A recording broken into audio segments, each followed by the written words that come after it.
KNON 89.3 FM in Dallas and Fort Worth, the voice of the people. Business owners, tell KNON's listeners about your business. You can put your business or event on KNON. KNON currently has space available to run announcements for you.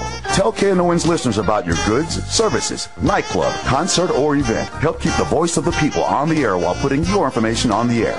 KNON's been named the #1 radio station in Dallas by both the Dallas Observer and D Magazine. Put your business with Dallas's #1 station. Call now for more information at 214-828-9500, extension 227, or extension 233. For more information, go to knon.org and click on the Run Spots on KNON page. It's a great way for your business to support community radio while letting more people know about you. This is William from the KNON talk shows. After all the shouting done, this is what it means to the people on the streets. Thank you. So I just wanted to thank you for the opportunity to tell you about PFLAG Dallas. We're parents, families, friends of lesbians, gays, bisexuals, and transgenders. We are pflagdallas.org. Come see us on the website. We also have in-person meetings, things like that. But basically supporting the community, doing support, education, and advocacy. This is the advocacy part. Thank you. No, I was just wondering who you were with. I'm with KNON. Oh, okay. Lambda Weekly. Lambda Weekly. It's one of the shows on Saturday Talk. Oh, that's cool. Thank you. I listen. Do you watch? That's the question. We put out 5 hours of video every week. Oh, nice. Yeah. I gotta get out more. Fabulous. Sure. I'll help. Personal opinion. YouTube is live, or not quite live YouTube, but close enough. About how Walgreens wouldn't allow us to use the restroom because we were out here. Oh, wow. Yeah, just now. They let 5-year-olds use the restroom because we were part of the rally. Well, I'll put it out there. They usually support us. I'd be more than happy to put this out about Walgreens. I have no shame, as long as it's the truth, and I don't care. Oh, got it. Okay. It's all good. Marriage equality tonight, and great event. I've been a part of Get Equal for 2 years now. We tried to use the restroom here. They have a 5-year-old daughter, and they said we couldn't use the restroom because of the people. They said, we don't want your people in here with your rally, and it's just disgusting that America has to be so discriminate against beautiful people, and we're all people, one love. We all love equally and the same. And one day it won't be a gay marriage, just like, oh, you're having an interracial marriage today. One day it'll just be marriage and two people falling in love and, one family. So I hope and pray that day comes soon. Tomorrow we'll see.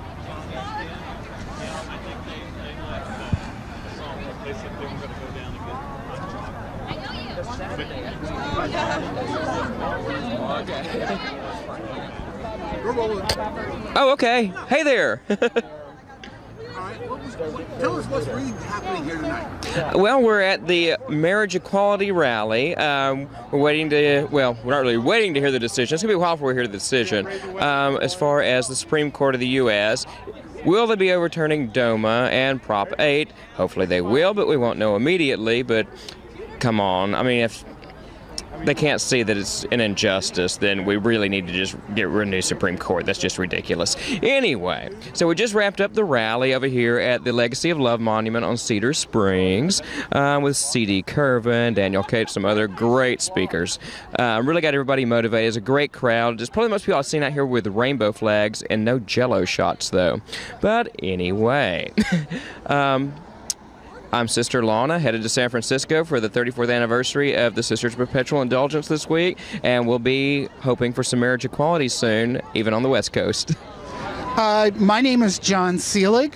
I was married for 13 years, and my ex-wife was very frustrated because as much as I cared about her, I'm gay. Although I didn't really deal with it until after she wanted out of the marriage. And my son lived with me, and I came out, and I was so shocked with what I saw that I knew that I had to do something to make a difference. And I've been a gay activist literally since just about the day I came out of the closet. I met my husband in December of 2001, just literally 3 months almost to the day after 9/11. And we've been together ever since. We got married in April of 2004 by the first openly gay judge in Canada. And his family was at the wedding, and my son and our friends were at the wedding. Many of them said it was the nicest, happiest wedding ceremony they had ever seen. He is the love of my life. Having been married to a woman, it's much more than sex. Everybody has to deal with the sex. It's being able to relate with somebody, to have a soulmate. And marriage is critically important. And it has progressed, I think, very quickly for two reasons. One, people are doing a very good job of identifying, and that's the importance of coming out of the closet. That's critical. It's much harder to hate somebody you know and love than a stereotype. But the second reason isn't being discussed as much, and that's us telling our stories. That's also very important because people make assumptions. There is a lesbian couple right now, and they may be involved in one of the cases before the court, where, or testifying in it, or one of the pieces of evidence, one partner died, one spouse died, and the other had to pay $384,000 of inheritance tax that she wouldn't have had to pay had they been legally married. Then you get into things like Social Security. You also get into health care because companies and government all have spousal benefits. Well, you could have a couple where one spouse is taking care of the children and the other one's working. And the one that's taking care of the children might have been the birth mother. Well, if the company doesn't have benefits for partners, then not only is the other spouse not covered, but neither are the children. There are over 1,130 federal rights that we don't have. Not mentioning states' rights. So many people say this is a state's issue. It can't be a state's issue. And I'll tell you why. If I'm married in Texas, and I'm married in California, and I'm driving from Dallas to LA, if we have a car accident or something happens in New Mexico, I can't make decisions for my husband's health care there, but I can in Texas. This has got to be decided nationally. Now, there's another issue that comes up from those that are opposed to us. They say they don't believe in same-sex marriage and their church doesn't believe in same-sex marriage. Nobody is forcing any religion to marry somebody. Religions have rules. The Catholic Church, if the non-Catholic spouse doesn't agree to raise the children as Catholic, won't marry them. So that is not an issue. And one should not be able to impose their religious beliefs on something that is a civil agreement. There are religions that believe that it is against the Bible to eat pork and shrimp and cheeseburgers. And that's fine, and I respect people's belief there. But do they then have the right to make it a crime for anybody else to eat cheeseburgers, shrimp, and bacon? I don't think so. Some faiths believe that it's sinful to work on the Sabbath. So that means that we should put everybody in jail that works on the Sabbath? People should be able to practice their own religious beliefs, but that doesn't give them the right to impose those beliefs on everybody else, because they wouldn't like it if somebody imposed a different religion's beliefs on them. So that's another issue, and I've had this discussion with many people. I respect your right to your religious beliefs. I feel sorry for any children born in that particular religion, because they're going to face, if they're gay, they're going to face a lot of prejudice. But that's between you and them and the church. I do not approve or agree with your being able to force them on me. And my rights, my ability to have civil rights does not punish your religion, because you still have every right to believe and practice as you believe. My husband is as important to me as any heterosexual marriage. Now, there's another part to this as well. There are estimated 2 million mixed orientation marriages in this country with upwards of 4 to 6 million children. The overwhelming majority of these people marry for love. I did. I loved my wife. I was a good kid. When I was growing up, it was a psychological disorder. That didn't change until I was almost graduating from college. I was a good kid. I wasn't going to do something that was bad, so I did what my family expected and society expected. I fell in love with my former wife, and we married, and I wasn't the husband, ever, that she deserved. And the Straight Spouse Network is a tremendous support network, and they support very much the right for same-sex marriage. The more equal rights we have, the better. And the impact of the prejudice isn't only on us, it's on our kids. And many of us are raising kids. In my day, it was from a heterosexual marriage that came apart. Today, there are many people that are adopting kids or having kids of their own. And study after study has shown those kids do just as well with same-sex parents. The question here is love. And for a same-sex couple to have a child, it's not a mistake on the back seat of a car on a date. They really want to have those kids. So that's my story. My name is John Seelig, S-E-L-I-G. I do a podcast called John Seelig Outspoken. I was one of the organizers and one of the people on the National Steering Committee of StopDrLaura.com, and I've been on all sorts of media on the marriage issue. I write, have had some op-eds, involved with several books. My website is JOHNSELIG.com. My podcast is my podcast is John Seelig Outspoken, and the podcast blog is JOHNSELIG outspoken.com, and I deal with openly gay, lesbian, bisexual, and transgender role models, opinion leaders, and writers. Fantastic. Thank you so much. I'm a community organizer for Get Equal Texas. I have been ever since 2011. And basically, we came here, and when I say we, I do mean LGBTQ and allies. We united for marriage equality. We came here to let the Supreme Court know that we are holding them accountable for serving justice, and particularly the Equality Clause under the 14th Amendment. I would also like to say this. Marriage is beyond a religious institution. What DOMA does is it denies LGBT people, couples and families, it denies them of their 1,138 statutory provisions in determining the attainment of rights, privileges, and benefits. So some of these implications definitely include the right to adopt, immigration, spousal benefits, healthcare benefits, property, inheritance, the list goes on, veterans benefits, the list goes on. So we are hopeful that we are going to see an end to DOMA and Prop 8. It's time for America to move on. It's time for us to evolve.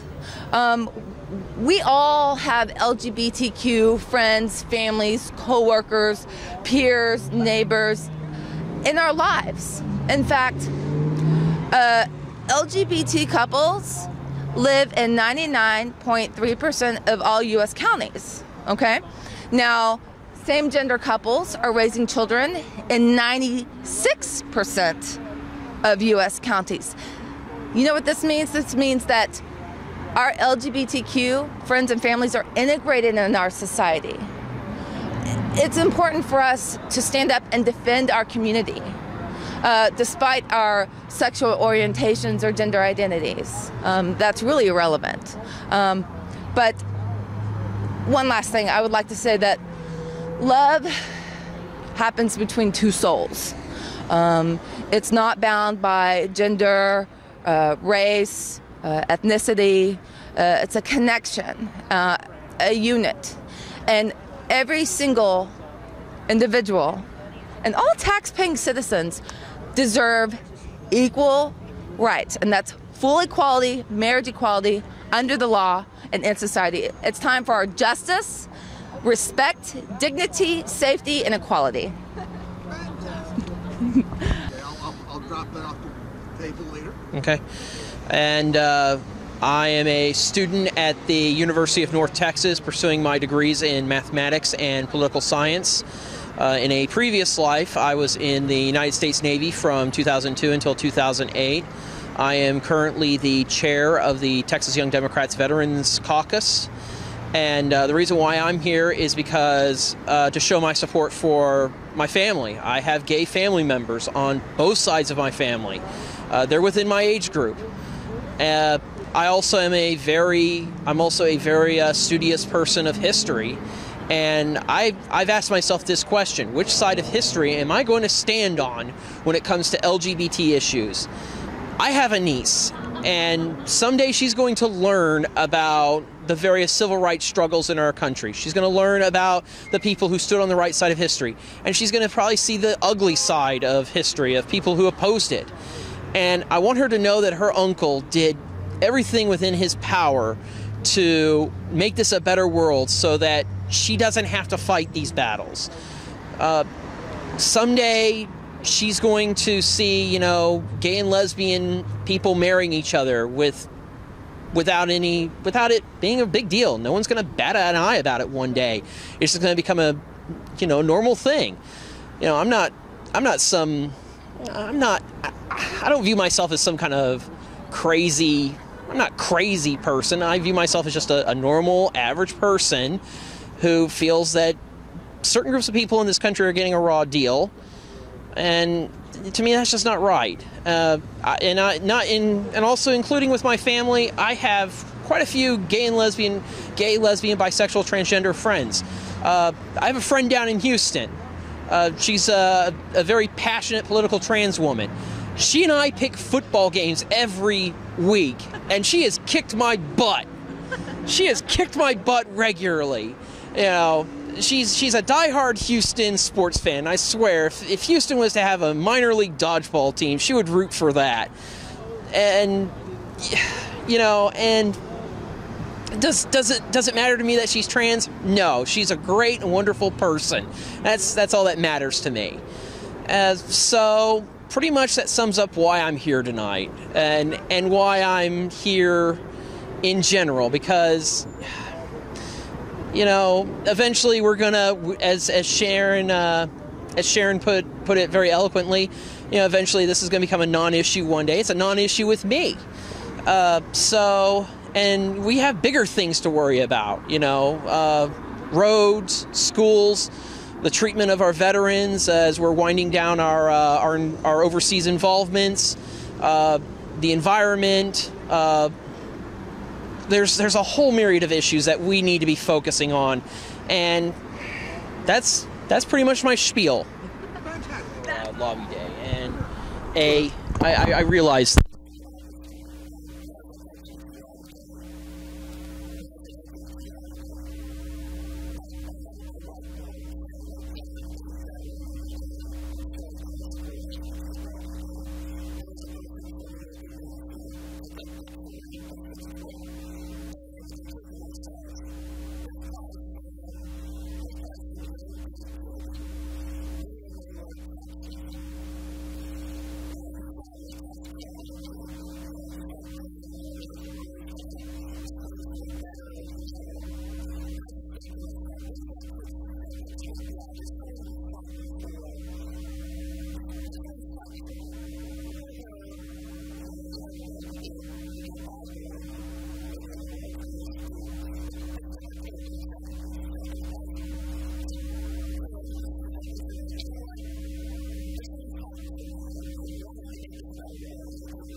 uncle that was gay, and he died back in '94. And he was a very successful man, and I'm pretty sure if he was alive now, this would be something that he would be rallying for, things that he would try to create awareness for, and I just hope to make him proud. Whatever is important to you, and that's what's Whatever is important to me. Right, that's what's important. Awesome. And just look at me. Looking at you. And tell me. What's important to me? Equality. Why not? I mean, it's not affecting anybody. I'm straight, and I'm standing out here with everybody else. I think you should, because it's the right thing to do. Harvey Milk, he once said, burst down the closet doors once and for all and stand up and start a fight. That's what America has to do. We have to fight for equality. And that's what I think. You got something to say? You got something to say? There it is. You got it? Just very simple. It's already been said, so I'll be stealing, but we hold these truths to be self-evident that all humans are created equal, that they're endowed by their Creator with certain inalienable rights, that among these are life, liberty, and the pursuit of happiness. Love is happiness in its ultimate form of expression, and all humans are, as stated, are endowed with it. This is the simplest case that I could ever imagine being put before the court. KNON 89.3 FM in Dallas and Fort Worth, the voice of the people. Business owners, tell KNON's listeners about your business. You can put your business or event on KNON. KNON currently has space available to run announcements for you. Tell KNON's listeners about your goods, services, nightclub, concert, or event. Help keep the voice of the people on the air while putting your information on the air.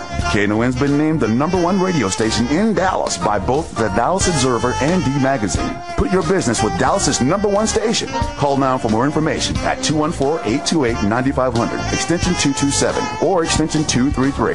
For more information, go to KNON.org and click on the Run Spots on KNON page. It's a great way for your business to support community radio while letting more people know about you.